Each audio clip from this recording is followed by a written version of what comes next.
l'assimilation a par la force intégré des cultures, regroupé des peuples par obligation et au moyen de la contrainte.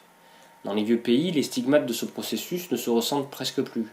A l'inverse, dans une grande partie des anciennes colonies, des États artificiels peinent à assurer la cohésion de leur population et certains se fissurent sous le coup de forces centrifuges indépendantistes.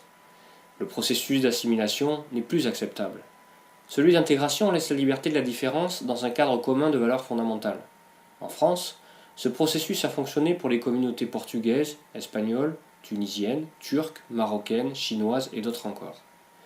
Malheureusement, depuis quelques années, une partie de la population maghrébine ou noire s'intègre difficilement. Pour une autre partie de la population, plus anciennement installée en métropole, la différence de culture semble insurmontable.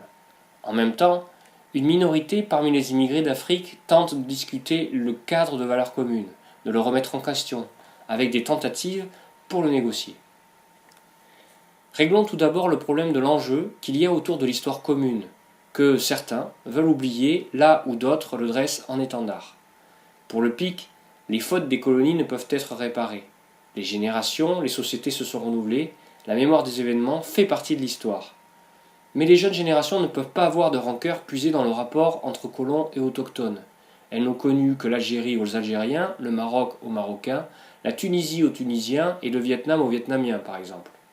Ainsi, pour nous, s'il y a un devoir de mémoire à perpétuer, l'histoire commune des pays ne doit plus nourrir le ressentiment, la colère, la haine, qui mènerait à l'exclusion des uns par les autres.